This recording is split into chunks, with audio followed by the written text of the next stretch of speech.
Yes, very good morning. I hope I am audible, visible. Please confirm once over the chat box so that we will take it forward.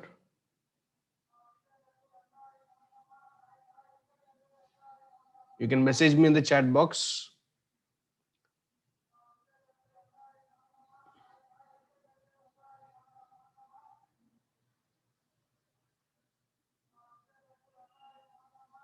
All right, cool. Thank you.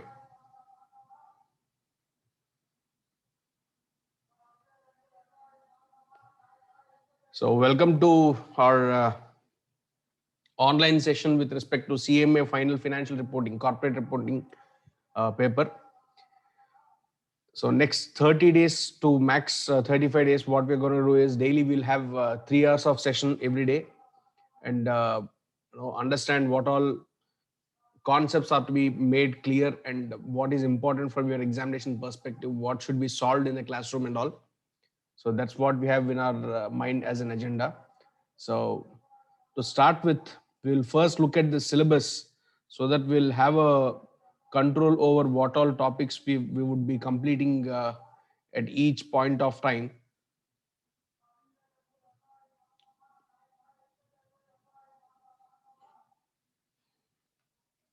Yeah. So I hope the screen is visible to you. Excel sheet is visible to you.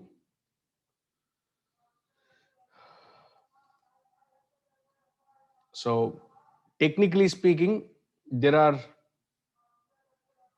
we have audio issues. Uh,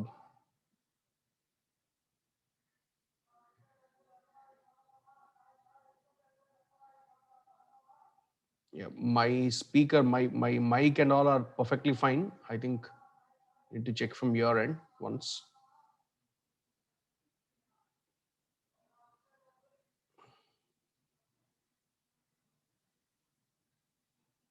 Yes. So technically speaking, there are four important aspects which we need to cover from problematic perspective. Number one, business combinations, which is basically what we used to call as amalgamation under AS14 earlier. Second is consolidation, and then you have financial instruments, financial instruments, where you need to look at the valuation of each of those financial instruments, and then you have valuation of shares and goodwill. Okay, so this is another valuation which we need to be cautious about. And lastly, one more important topic for what you have in CMA fine is share based payments. Okay, so these are what we will be majorly concentrating on. Doesn't mean that others we are not going to deal. We're going to cover the entire topics, no doubt about that. But thrust would be on major of these topics because this is where the questions are given the utmost weightage.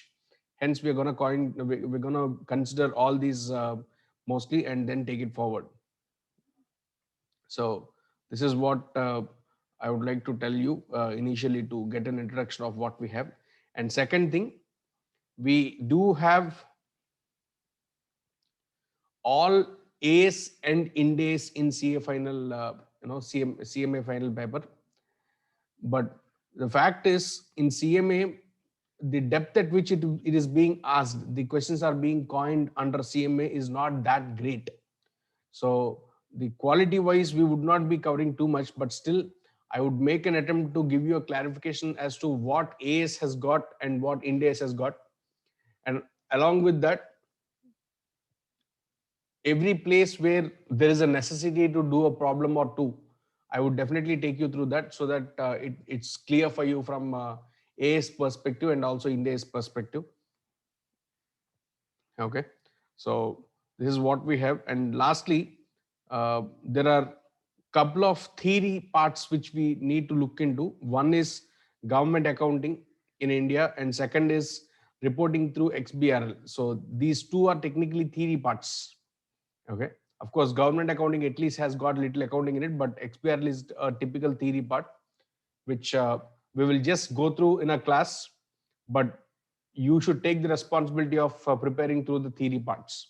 Okay, so this is broadly what we have as a coverage. Out of all this, we will start with something which is little easier for you and little known to you during your be it BCom, or if you're someone who is also into CA, and in such case CA intermediate, there is a topic which is known to everyone. So let us start with that so that it will be easy for you all. The first one, we'll start with share based payments today and then take it forward to other topics. Okay, so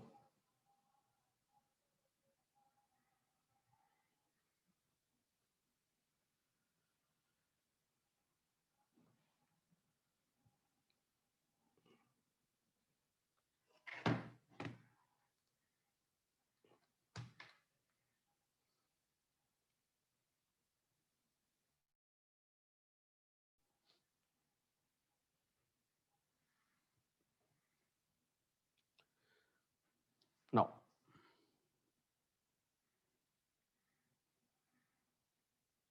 what do we mean by share based payments?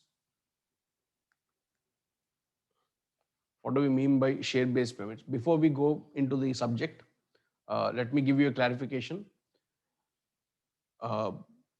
You are kept on mute for now, but if you have any questions, you are free to ask me. Please unmute yourself. Do not hesitate to ask any questions while I continue to discuss.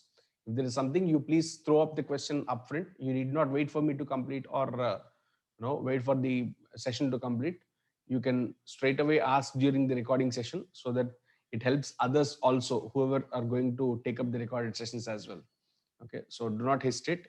I've kept you on mute for now, but whenever there is a question, you can unmute yourself and ask. Later, you can mute yourself. There is no issue in that at all. Yeah. So let us get into share-based payments. We are talking about Ind AS 102. Ind AS 102. Now, before we get inside the standard, let me give you a background as to what a standard is, what it is not, and all.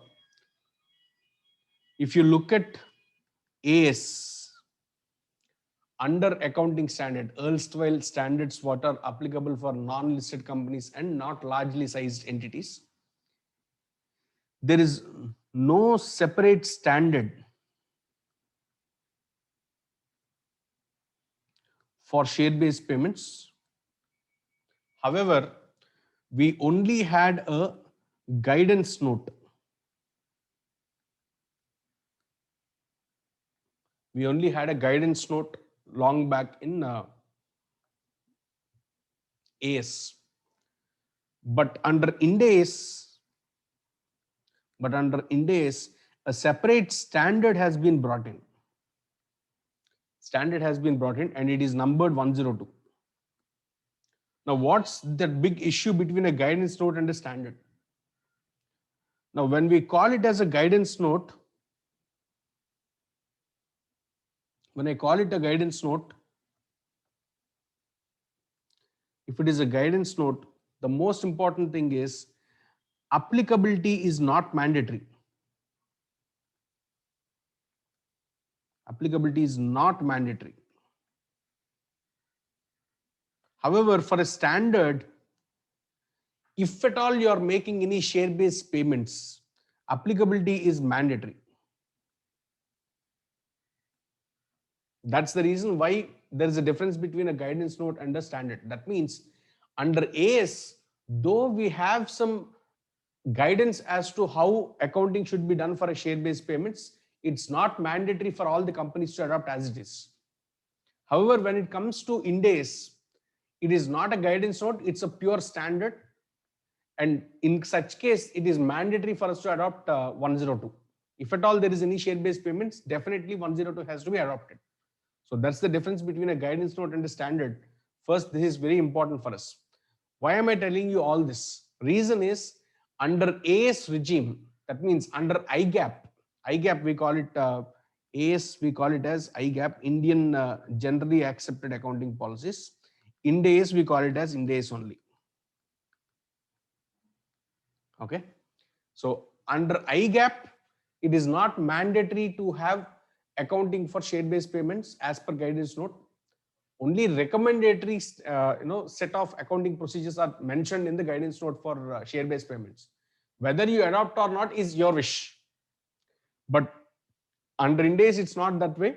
Ind AS, it's a pure standard which is supposed to be adopted as it is.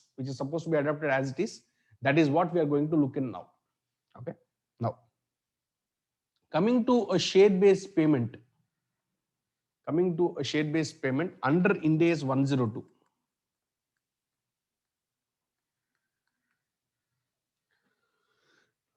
What does this standard cover? The standard covers technically only two aspects. Number one, if at all any payments are made to employees,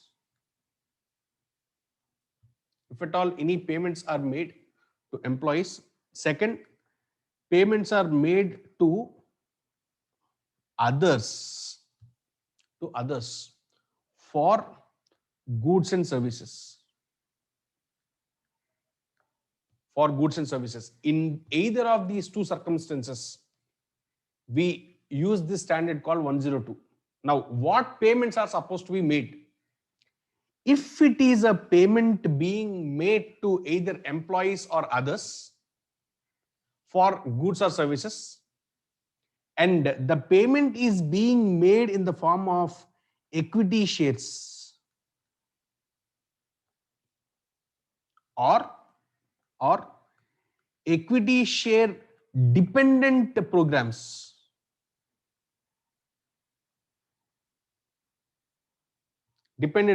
In such case, I would issue something called as, I would use this standard called as 102.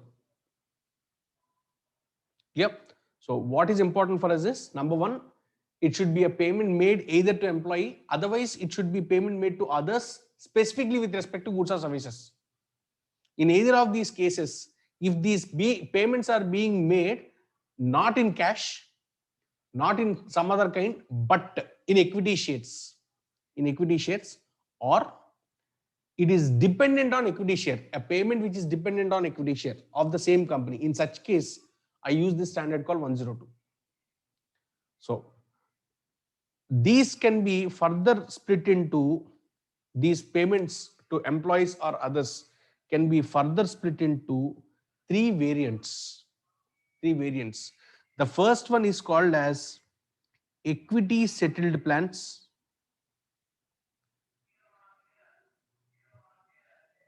Okay. Second is called as cash settled plan. This is also called as SARS. The third, equity with cash alternative.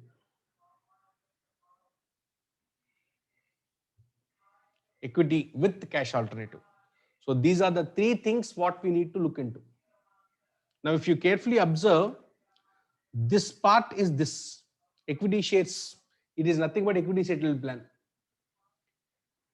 When it comes to equity shares dependent programs, the other two fall in here.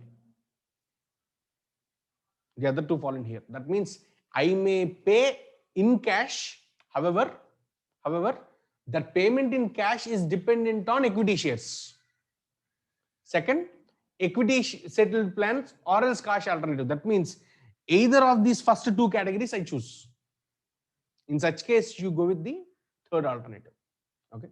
So these are the ways in which it generally happens with respect to a share-based program.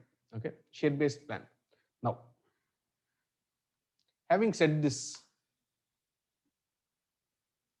what is covered inside the standard?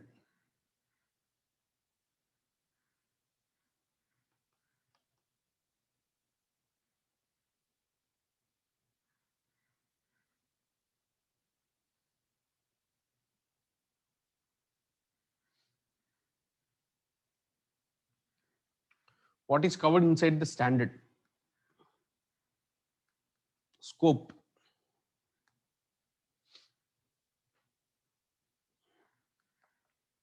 Number one, technically speaking, the problems what we are going to solve would be predominantly ESOPs. That is what we call as employee share-based programs. Okay, employee stock options or employees share-based programs. Otherwise, we would also look into SARs, stock appreciation rights, otherwise cash alternatives. Okay, so these are the two things what we technically look into. However, there are things which do not get covered inside the one or two. So scope exclusions are separately given.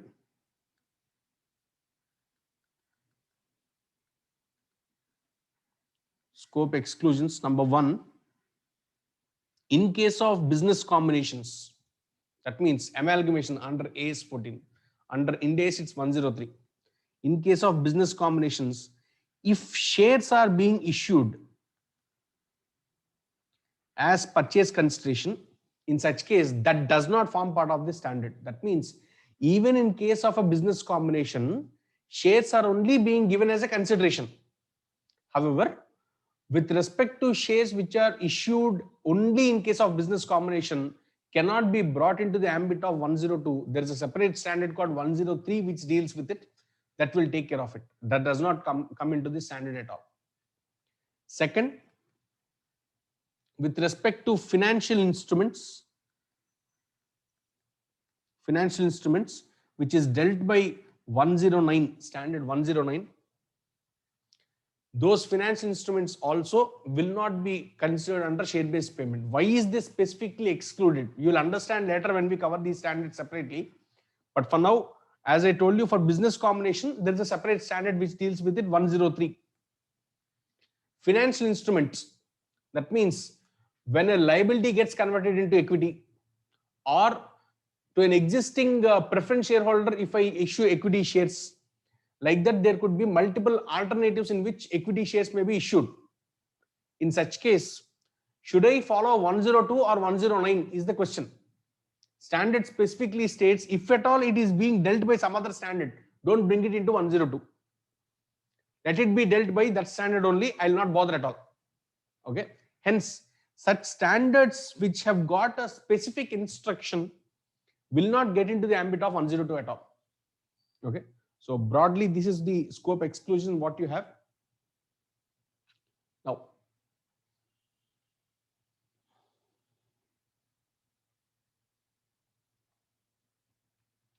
let us get into the first part. Equity settled plans.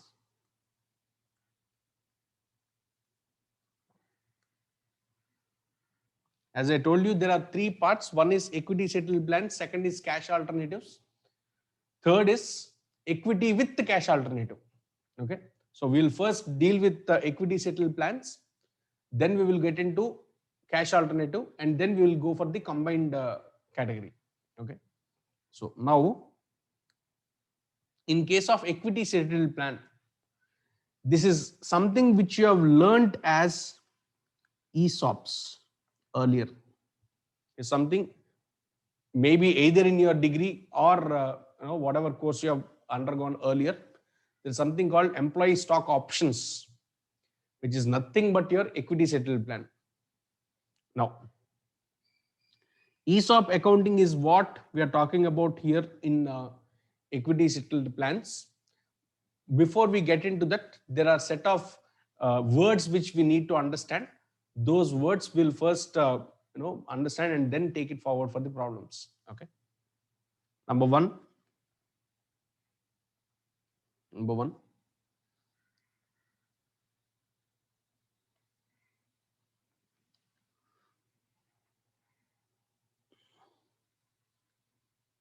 agreement date.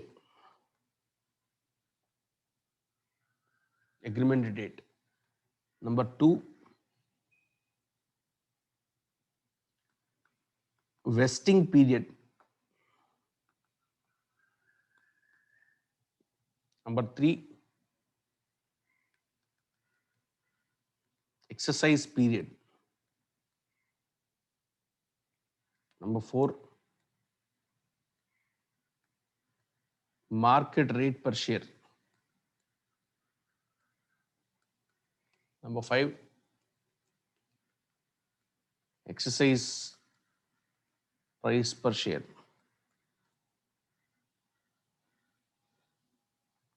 Okay. So these are the words what we need to first understand, and then we can take it forward. Now, what do you mean by an agreement date? The date on which employer and employee enter into an agreement. What agreement will they enter into? Look, you work with me for X number of years. You work with me for 2 years. After you work with me for 2 years, at the end of second year, I will allow you to buy 1,000 equity shares in my company. Okay, I will allow you to buy 1,000 equity shares in my company. The price at which you will buy is very less compared to market rate. Say, for example, market rate at the end of 2 years, I am expecting it to be 150 rupees per share. My face value per share is 10 rupees. I will allow you to buy for 75 rupees. In such case, the difference between these two is basically your, benefit for the employee. Yes or no? So 75 rupees is the benefit for the employee, which I am willing to bear. Now, first of all, why should an employer give such alternatives to employees? Think logically. Number 1, the company could be a startup company. I'm taking you through practical aspects of this. Why ESOPs are generally issued. Number 1, the company could be a startup company where cash is not readily available. And the employee whom he is taking is from a very good company. He's being paid, say, 25 lakhs of salary earlier. Now I have asked him to come to me and work with me for 15 lakhs only. Now that means somewhere he's earlier drawing 25 lakhs, now it has fallen to 15 lakhs. That means there is a fall of 10 lakh rupees in his salary every year. Will he be willing to work at that rate? Actually not, because for him it's a loss. Yes or no?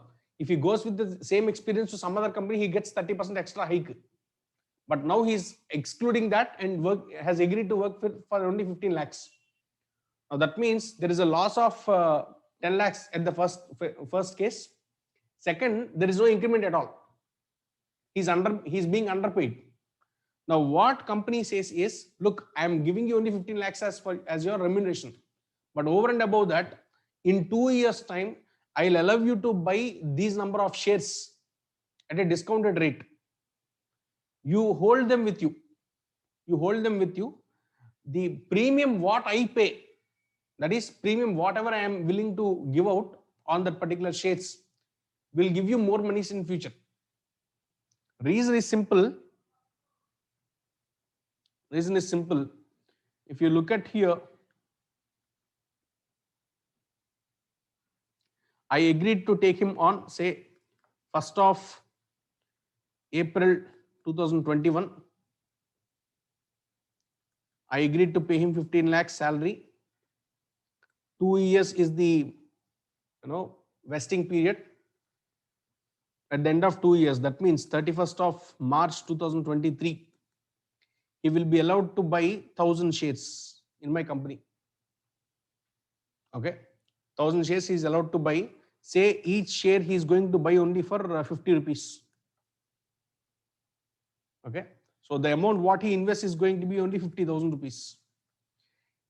Right?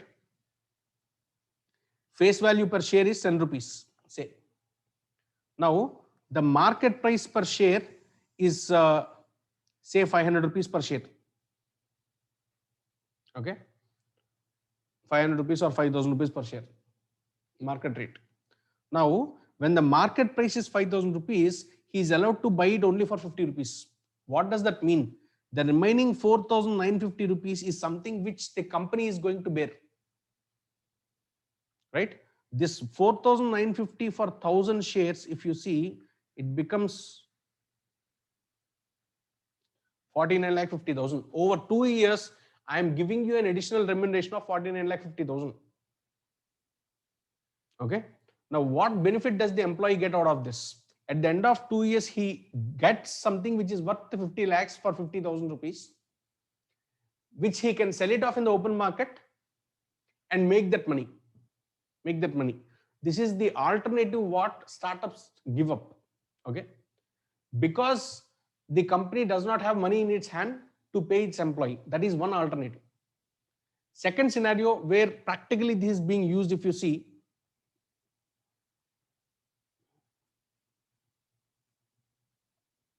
this is being used, if you see, in an established company also.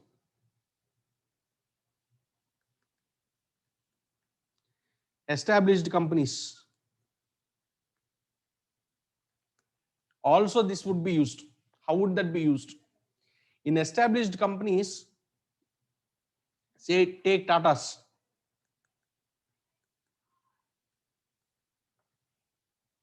Okay, take Tata.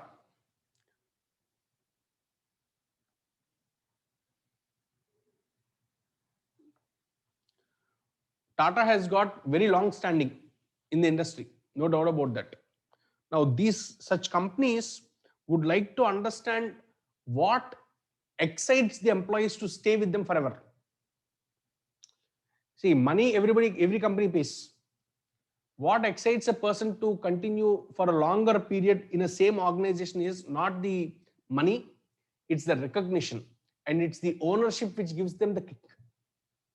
Okay, so for the kick of ownership, what established companies do is they announce ESOPs. Even in this, it's the same case. Once an employee is given equity shares, he gets that feeling of ownership. This company is my own company. And once that feeling of my ownness kicks in here, there is no point of working for salary there. They start working for the company as theirs. They start feeling that it's their own company and they put in their every effort required for that entity. Okay. So in such case, you call it as, you also issue ESOPs. Predominantly, these are the two factors why companies generally issue ESOPs. So having said this, so out of all these, first thing what we have discussed about is agreement date, the date on which employee and employer enter into an agreement. In that agreement, what happens is employer gives an option for the employee to buy. Please note, this is an option. This is an option. That means employee has a right to buy equity shares at the end of X number of years. If he would like to exercise that right, he gets. Otherwise, he does not. That means employer does not have a compulsion to issue equity shares mandatorily to employees. It's only the employee who should decide whether he would like to get those shares or not. If he wants, he will accept that right. He will exercise that right at the end of 2 years. Otherwise, he'll reject at the end of 2 years. But for anything to happen at the end of 2 years, I should first enter into an agreement now. Okay. I should first enter into an agreement now. That agreement is what I call as agreement date. Okay. Second, vesting period. The period between agreement date and vesting period. The period between agreement date and vesting period is what I call as vesting period. What is this vesting period? This is a period during which vesting conditions should be satisfied. Vesting period is the period during which vesting conditions should be satisfied. Now, what are vesting conditions? That's our next point of discussion.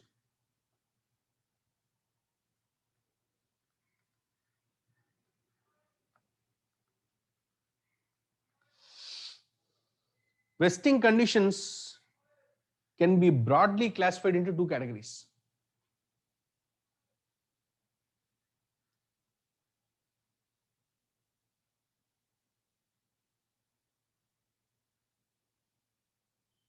Okay. The first is what we call as service conditions. Second is called as performance conditions. Now, what is a service condition? A service condition is a condition where I specify about the rendering of services for X number of years. Then I call it as service condition. For example, company told me that they'll give me 1,000 equity shares if I work with them for 1 year. They did not tell me within 1 year what should I be doing. No such explanations. They just told me that they'll give me 1,000 shares for face value for 10 rupees itself, even though the market price is 1,000 rupees, 2,000 rupees, 5,000 rupees, 10,000. I don't bother. I'll be allowed to buy for 10 rupees only. In such case, I call it a service condition. That means it's a very plain vanilla cake where there are no ifs and buts. Okay. In such case, you call it a service condition. Next, performance conditions.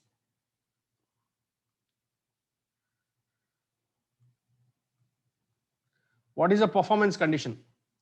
Performance conditions can be again further divided into two categories. Number one, non-market based conditions. Second is market based conditions. What is a non-market condition? What is a market condition? Let's take it practically. This is how realistically it applies in industry as well. What do you mean by a non-market condition? Non-market condition is a condition where it is not dependent on the market to define whether an employee is supposed to be given equity shares or not. Example, a company approached me and they have asked to work as CFO, Chief Finance Officer. Srinath, did you raise hand? Srinath Sundararajan. Any doubts, please? Sir, service conditions explains. Yeah, I'll explain, Vasant. Srinath, I see your hand to be raised. No, there is no doubts. All right. Yeah, thanks. Yeah, service conditions, Vasant, I'll come back. Just for now, we'll finish off these parts and then we'll get back.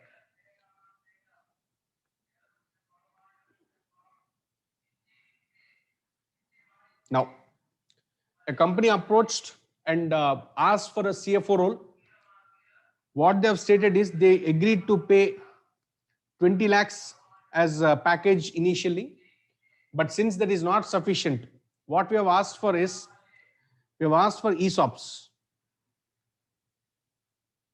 But the condition what the employer has put is, look, I am willing to give you ESOPs, but there are a set of things what I want you to establish in my company. Number one, you should define standard operating procedures for my company. Number two, you should define controls. You should document the controls. That means internal financial controls, IFCs. Number three, you should set the process flow. Okay. On completion of these three, I will allow you to get 1,000 equity shares in my company. I will allow you to get 1,000 equity shares in my company. This is what my concern is. Okay. And we agreed. Now, this is basically a performance condition. That means whether I get this done in 1 year or 2 months or 3 years, 5 years, doesn't bother. Doesn't matter at all. Once you complete establishing all these three, you are allowed to take 1,000 equity shares in the company. In such case, I call it a performance obligation, which is a non-market based condition. Okay, it's a non-market based obligation. Second, coming to market based obligation. What does a market based condition mean?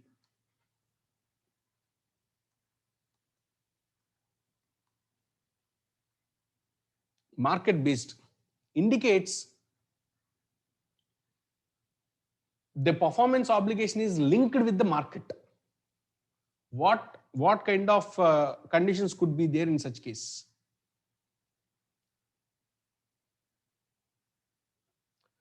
I'll give you one example. Number one, say for example, I am a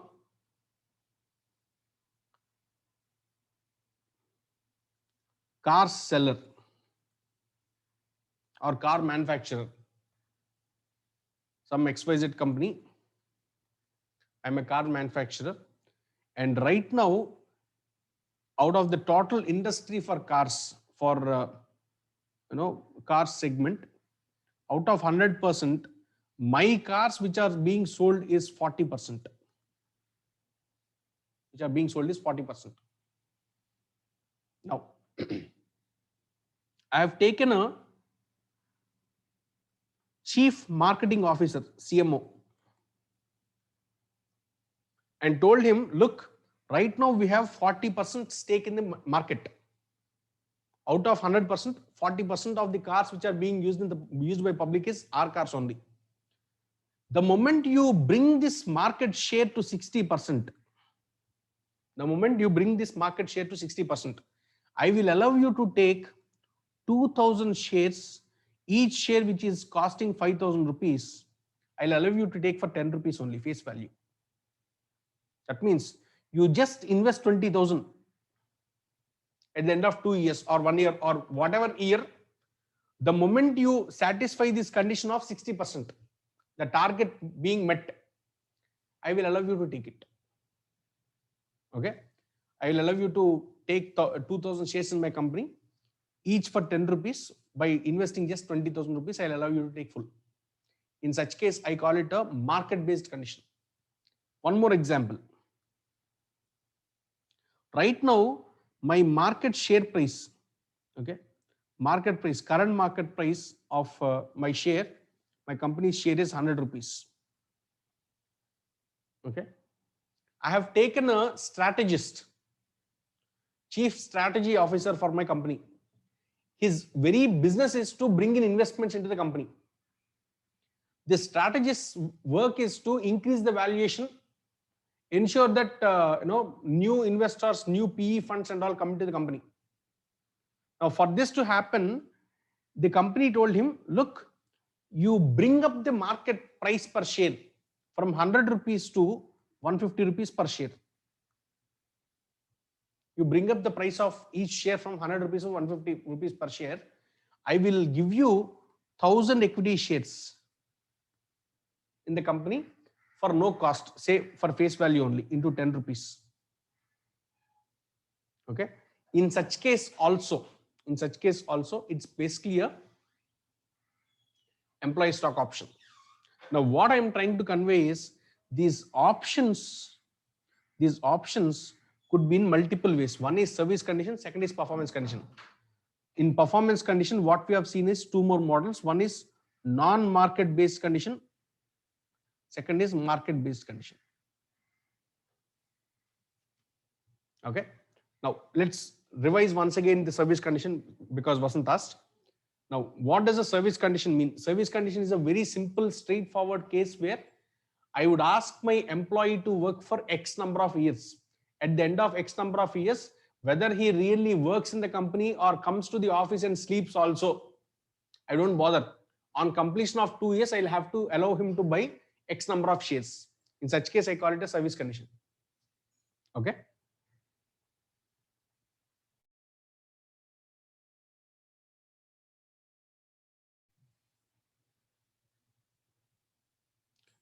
Vasant, is it clear?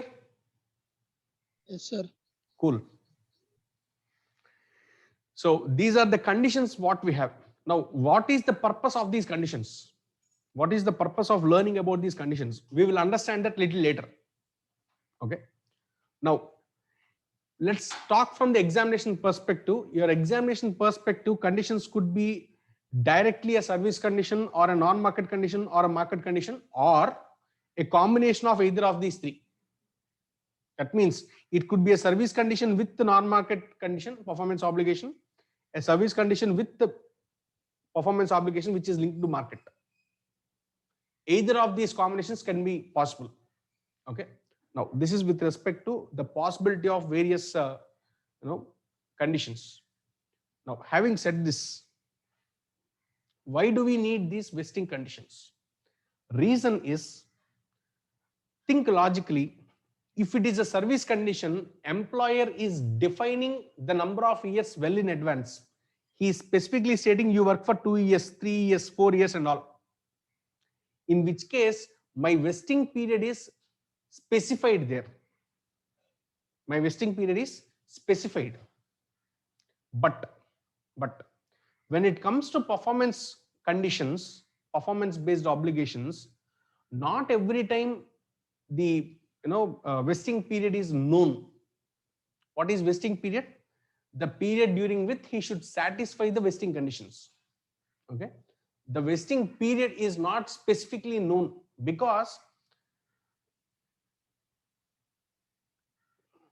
in case of non-market conditions, you can at least tell that, see, for one person called CFO, for him to establish SOPs in the company, for him to establish controls, for him to draw the process flows, he will take minimum 2 years. I can tell that he will take 2 years. So here also you are estimating that it will take 2 years. But when it comes to a market condition, it's very difficult. Why is it difficult? Because I do not know how many years or months it will take for the market to definitely reach X number of rate. So if you look at the market conditions examples which we took, from 40% to 60%, I should increase my market share. When will I achieve it? I don't know. When will I achieve? I don't know. And market price from 100 rupees to 150 rupees, it should hike up. When will it reach 150? I don't know. But when it is estimated, when it is achieved, I have to give X number of shares to those employees. So what I'm trying to convey is, in case of service condition, mostly it is the vesting period is known. Mostly the vesting period is known. But when it comes to performance obligations, it is not known. That is why vesting period with respect to performance obligation, we only go with estimates but not actuals. We only go with estimates but not actuals. However, if it happens to be a non-market condition, it is more or less known. Hence we call it as actual only. Actual vesting period only will be considered. So what I'm trying to conclude here is, in case it is service conditions which are in the vesting period, the vesting period which is supposed to be considered is actual. In case if it is non-market performance obligations, even in that case, the vesting period would be predominantly actual only. If he specifically tells you it is not known, then you go with estimate. But in case of market conditions, definitely it is always estimated only. There is no concept of actual at all under market conditions. Is that clear till here? Everybody, please confirm once. Can we go forward?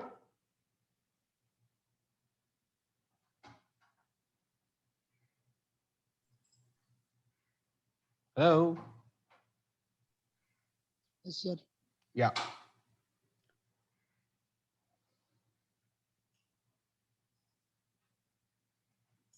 Others?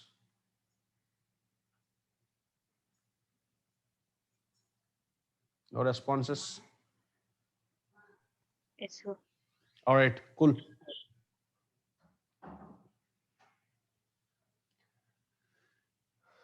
So this is with respect to the performance obligations and the vesting conditions. Now, let us go to the next part.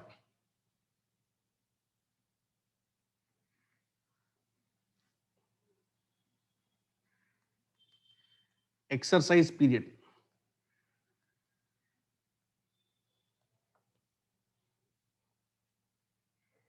Exercise period.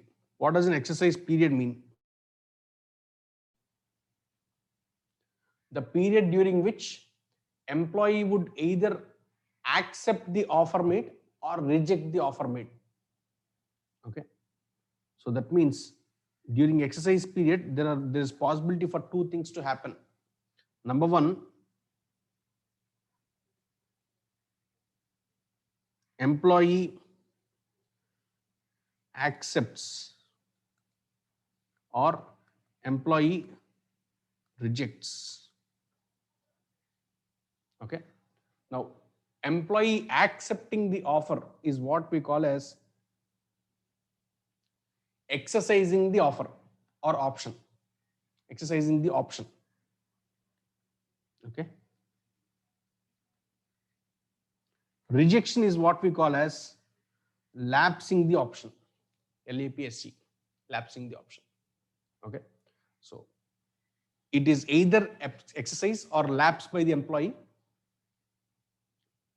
If employee exercises, accounting would be different. If employee rejects, that means if the employee lapses the offer, in such case, the accounting would be different. So in these cases, what should be done is something which we are supposed to see. So technically, we have covered all the important aspects here. Okay, all the important aspects. Having said this, now we will get into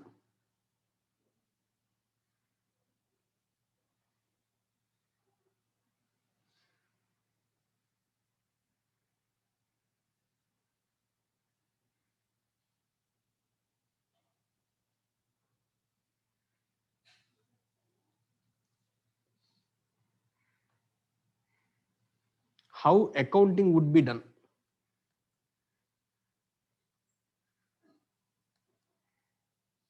How accounting would be done. Okay.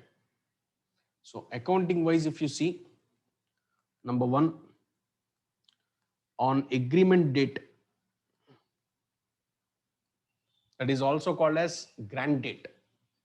It's also called as grant date. On agreement date, there would not be any entry. Why no entry? Because it's purely an agreement which was entered into. There is no monetary transaction which has happened on the date. Hence, on agreement date, there would not be any entry at all. Only if monetarily something happens, there would be a entry which comes into the books of accounts. Otherwise, no entry at all. Okay. Next, number two. During vesting period, during vesting period, you should satisfy your market conditions or non-market conditions or service conditions. Okay. That means during vesting period, you have either of these three categories. One is service conditions. Second is non-market conditions. Third is market conditions. Okay. So if it happens to be a service condition, or if it happens to be a non-market condition, in either of these cases, we go with actual vesting period.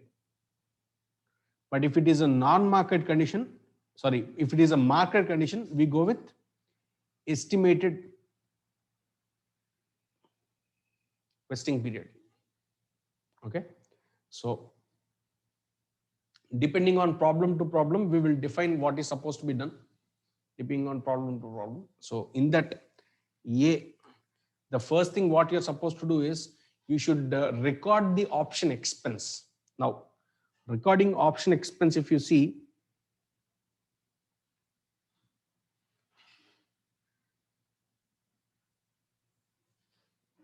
for option expense, entry would be this expense what I'm incurring is on an employee.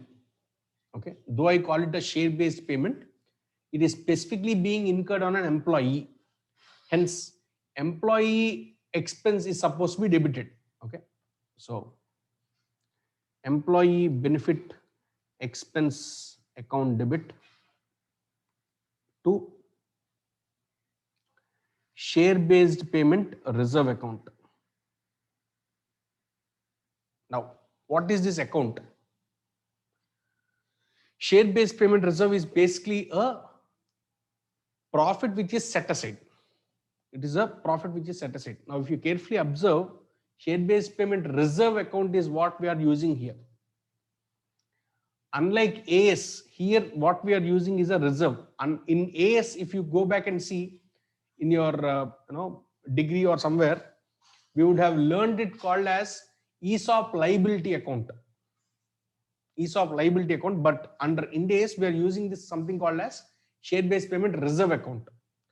Why are we using reserve account under Ind AS? Why not a liability account? Anyways, we know that it's a liability only, no. In which case, why are we not using a liability? That's a question which could arise. I'll give you a clarity here. If you look at ESOPs, until and unless employee specifically tells that he is exercising shares, there is no liability from employer's point of view. Till that time, I'm parking some money out of my actual profits for a specific purpose called this ESOPs. Till the time employee exercises their option, there is no liability on my side at all. If the employee exits the company midway, say 2 years is the service condition,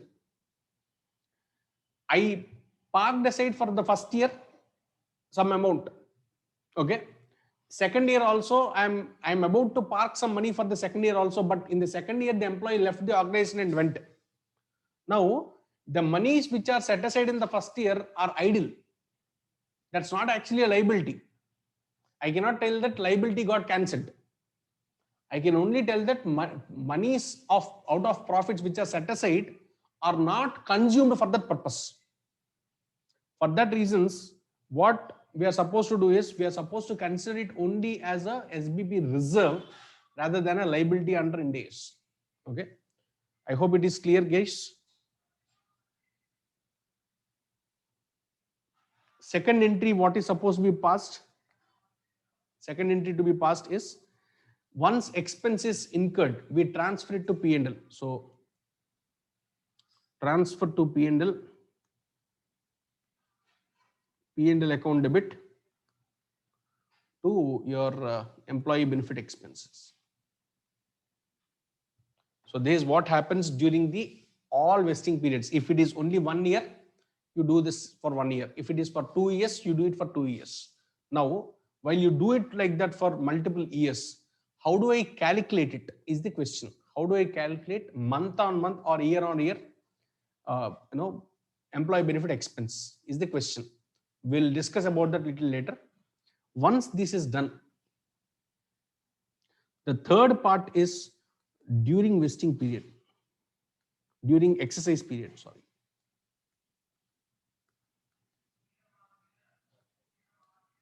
During exercise periods, you have number one, if the option is exercised,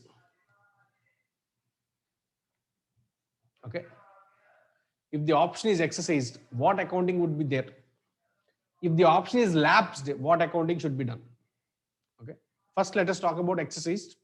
In that, number one, first thing, if there is any money being collected by you, if there is any money being collected by you from the employee, say face value of the money or discounted price, whatever you are collecting from the employee, that you can collect. Okay. So for cash received,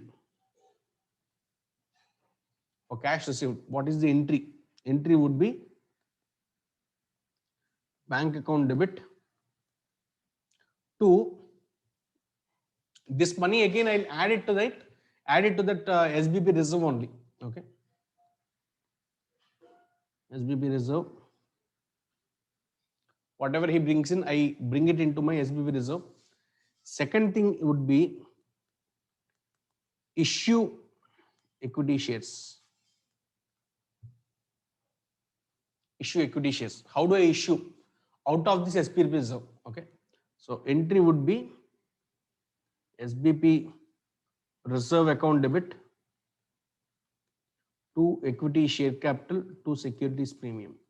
Say for example, on that date, each share's face value is 10 rupees and the premium is 990 rupees. That means each share is being given out for 1000 rupees. In such case, say one share is being given. In such case, 1000 rupees would be debited from SBP reserve. One equity share will be, it would be outstanding now, and 990 rupees is the securities premium which I have created now. Okay. So this is what happens in case equity shares are issued? B, what if the option is lapsed? What if the option is lapsed?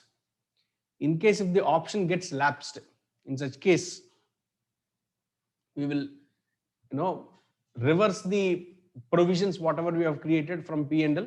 We will again transfer it back to P&L, or else we will transfer it to general reserve. So SBP reserve account debit to P&L or general reserve, whatever you would like to do, you can transfer it there.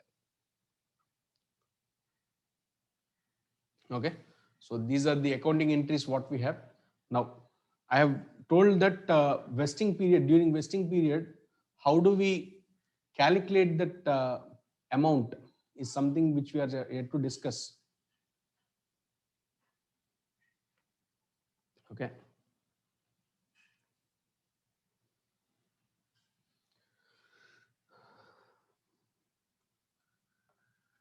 Value of option expense to be incurred in each period of vesting. Say for example, I am giving 1,000 options to an employee. Okay.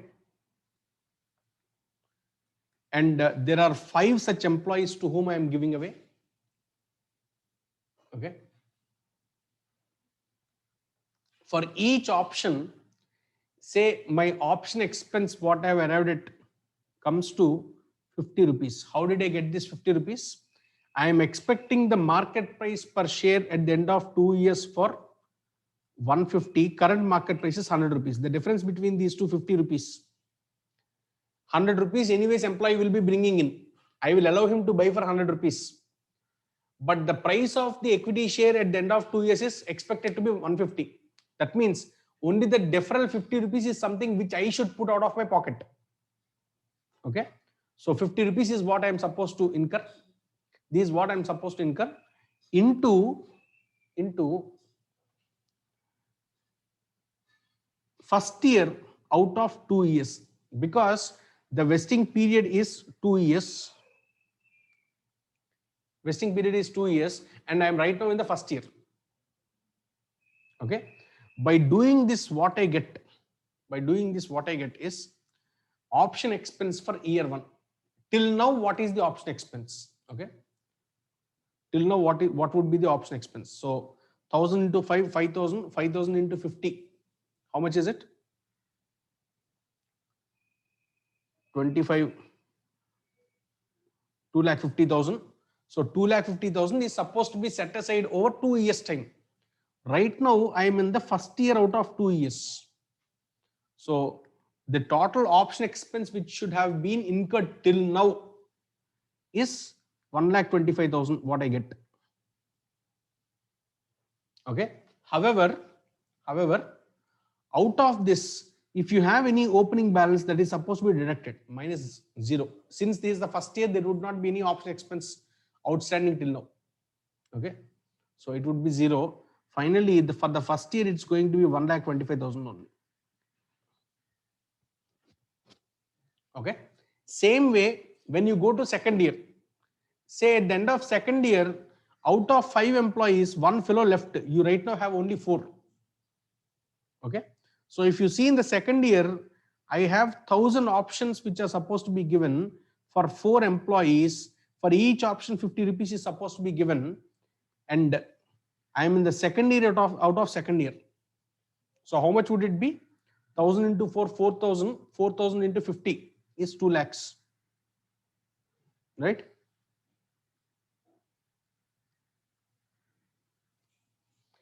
$2 lakhs is what I should create at the end of 2 years. Out of this 2 lakhs, already at the end of first year, I have created 1,25,000, right? So net in the second year, if I charge only 75,000 as an option expense, it is sufficient. It is sufficient. This is what we do in case if the option has got multiple years as life.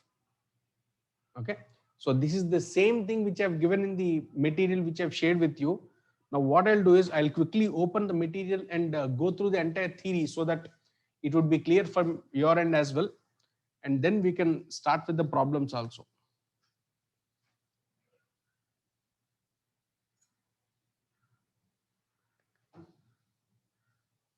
Yeah.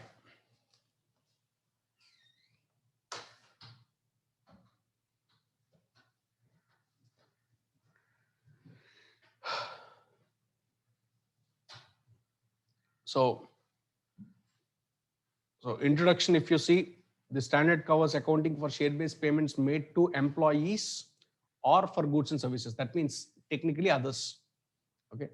So share-based payments can be in three forms: equity settled plans, cash settled plans, and equity plans with cash alternatives. So this is what we have discussed. And out of this, technically speaking, to what all this standard does not apply. If you see, number one, we spoke about business combinations. Number two, we spoke about uh, financial instruments 109.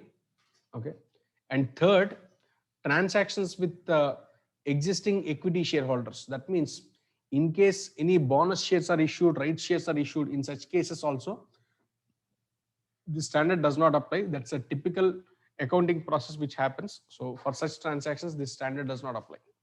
So what is a equity instrument? What does a option mean? What is a fair value and all? It's given. Now, value of an option, we have not discussed about it. I'll tell you what it is. Technically speaking, in the market, if you ask me in a realistic manner, how do we do it? If you ask me, someone who has gone through equity research and all would understand this. There is something called option valuation models. Option valuation models. What does an option valuation model mean? What is the price of an option in case it is exercisable in 2 years time with a comparable company on hand and all is something what we do. Okay, so in such cases we do it on a fair value basis. So there are scientifically proven methods like binomial, Black-Scholes model. So those methods are something which we use in case of fair valuation model. That is most realistic in nature. That's most realistic in nature. I can share you few models if you want also, which are realistic, but not relevant for you from examination perspective. That's something what we do really in the real life scenarios. And second is intrinsic value method. Intrinsic value is basically what predominantly most of the cases examination questions would be in, wherein he tells you what is the market price per share at the end of vesting period. That means during exercise period, what would be the market price the company expects is something which would be told in the question. And from that, if we deduct the exercise price at which he is allowed to buy, the difference between these two is what we call as my value of option. That is what we are trying to split over multiple years and charge it off in P&L. Okay, so grant date or agreement date is the date on which the employer and employee enters into an agreement. So vesting period is the period during which the employee vests the conditions. And then exercise period is the period during which employee will be allowed to exercise his options. Okay, so we have also discussed about conditions, service conditions, and performance conditions. All right, so accounting entries on grant date, no entry. During vesting period, actual vesting period if based on service and I think it's supposed to be corrected here. Please correct it. Based on service and non-market conditions it is. Okay, based on service and non-market conditions. And second, expected vesting period if based on market conditions. Okay, so for recording option expenses, ESOP expense account debit to share-based payment, then transfer to P&L, P&L account debit to ESOP expense. Okay, so next, now closing balance of share-based payment reserve, if you see, this is not actually closing balance. It is basically expense of, expense against share-based payments. It's not closing balance. Please correct it also.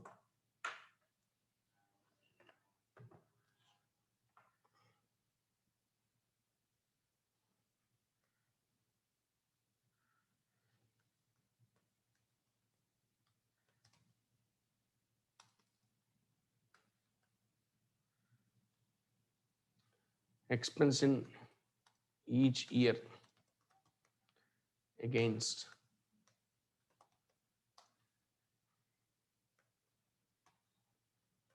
share-based payments. So please correct it if you already have the material handy. Expense in each year against share-based payments. So number of employees into number of options per employee into fair value per option. That means here it could be either your scientific methods, that is based on fair value or intrinsic value, into completed years divided by vesting period, total vesting period. Okay, minus opening balance, if any. That gives you what is the option expense for each year. Okay, now if you do not deduct the opening balance, that is basically your year-end closing balance, what it should be. Okay, so what we need is employee expense is what we need. That's why this is what important for us. And then on exercise of option, okay, for exercise price, on exercise price received, bank account debit to share-based payments reserve, and for allotment, share-based payment account debit to equity shares and to securities premium. Okay, so if it is lapsed, in such case, share-based payment reserve account debit to general reserve. So typically this is what we do in case we have various shares. Okay, so cancellations and modifications, let us discuss little later. Okay, so today being the first class, let us stop here. Let's not go too deep and dwell into much. So I hope this is a good start for today. Okay, so what we will do is we will catch up tomorrow morning again at 6:15 sharp and take it forward from there. Okay, thank you. See you guys tomorrow morning, 6:15.